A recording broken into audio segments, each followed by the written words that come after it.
Hi, my name is Terry Kemple. For those who don't know me, my wife and I founded a local Christian ministry, Community Issues Council. Our tagline is Christian Citizenship in Action in Tampa Bay. And our mission is to promote Judeo-Christian values by educating and uniting the church to be able to engage our community in the issues of the day. One of the major areas where God has led our ministry to work is in the area of the indoctrination of our kids in the public schools. And what you can do and what your pastors can do if you're from different churches, in Hillsborough County in 2016, President Obama, his administration, issued a directive that schools had to allow girls who said they thought they were boys to share the bathrooms and showers with the boys, and boys who said they thought they were girls share the bathrooms and showers with the girls.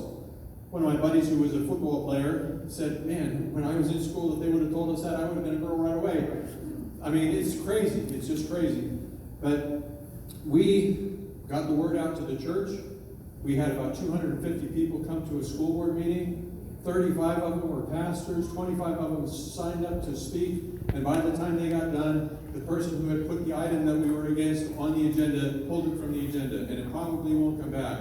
That's what can be done when the church gets up off its blessed assurance and does something. We can really make a difference, but we have to do something like the 700 and the 200.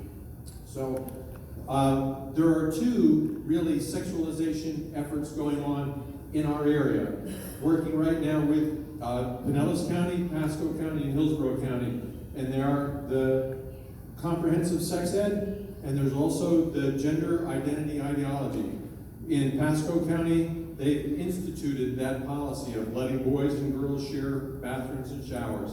In Hillsborough County, they're looking at implementing comprehensive sex ed. Here, they're looking at implementing comprehensive sex ed. And in all of the counties, the ones that is not the active one, it's underneath, bubbling right now, and it's going to rise to the surface. So all three of these counties will have those things on the front burner if it's not already on the front burner. So as parents, if you, in your packet, and you can, I don't think I numbered the pages, but there's a form in here, an opt-out form. If you don't want your child to be indoctrinated, this is the sign. I'm sorry, that's the sign-up page. It's a 2-page form. It should say page 1 of 1 and page 1 of 2, or page 1 of 2 and page 2 of 2. At the top, it says Human Sexuality Instruction Parental Non-Consent Form.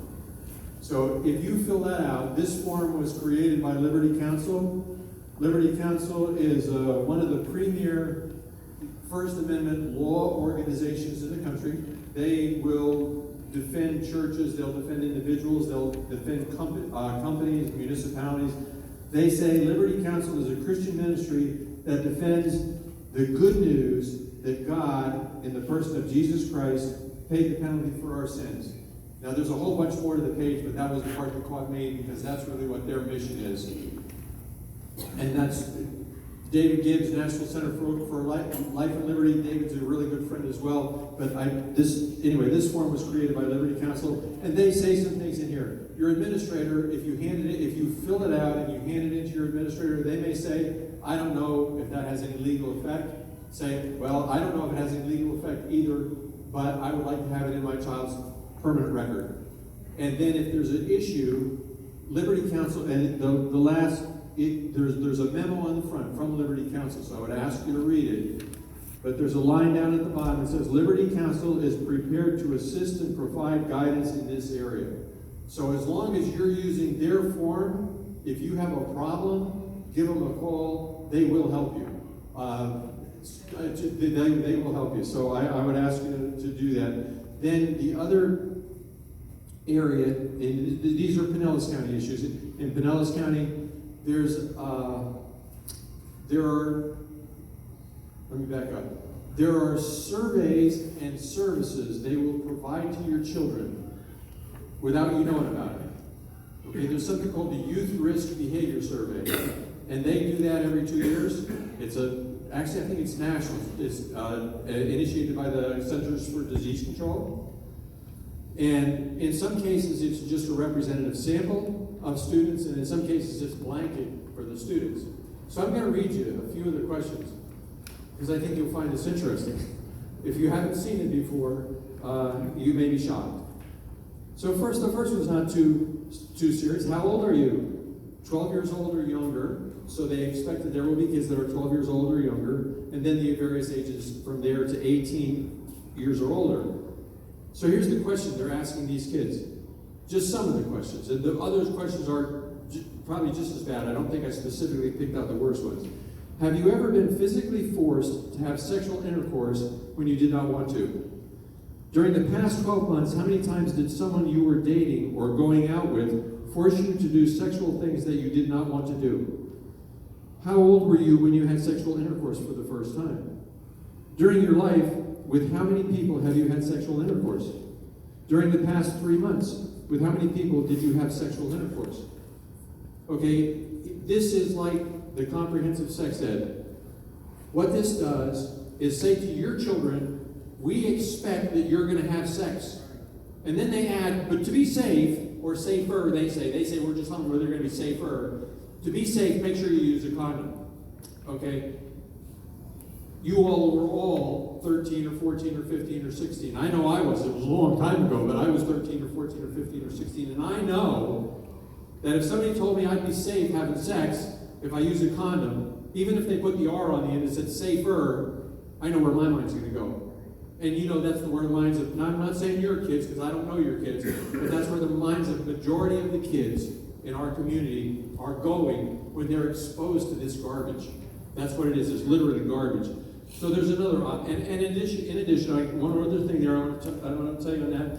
There's a page in here that has it's about the health clinics that are in the schools. So most of the schools have some kind of health care, nurse, or etc. But here in Pinellas County, there are 5 high schools that have state clinics in them, state health clinics. If your child goes into that state health clinic, they can provide virtually any service. I won't say, I don't want to be overly expansive. They can provide services that you would not want your child to have without telling you. Hear me now. They can do abortion or pregnancy tests. They can do STD tests. I mean, without you knowing, and they don't have to tell you whatever the results are. So this is an opt-out form that would opt your child out of the YRBS and other similar surveys. It would also opt your child out of going to the health clinic. It's abysmal. Then the last thing that I'm going to talk about, and I'm going to do this quickly, is the Hope Scholarship. So there is hope. The Florida legislature, in its sometimes not so infinite wisdom, but I'll say in its infinite wisdom on this one, they created a scholarship for any student who, and you can read this on here, but anybody who feels bullied, harassed, marginalized, you can see all the terminologies that they use, and it's not clear if this infringement on their person has to be done by another student or by the system. There's some discussion going on that may be clarified in this next legislative session. But for now, what happens is if your child says, Mom or Dad, today somebody threatened me because I oppose abortion. Okay? You and your child can go to the administration of the school and ask for an application for a Hope Scholarship. And if you get the Hope Scholarship, what happens is you can then move to any other public school if it has room, or if you prefer, they have a list of private schools that you can enroll in, and the state pays a certain amount of tuition. And there's information on their website. So the website should be on this page, and if not, I'll get it. Well, you can just Google it, Hope Scholarship Florida, and it'll come up. But it's a way that you can escape. Your child can escape if you feel that that's a necessity. So, and I'll be here later if you have questions. And then obviously we have a petition too, although I think ours can be digital because it's not going to the state, it's going local.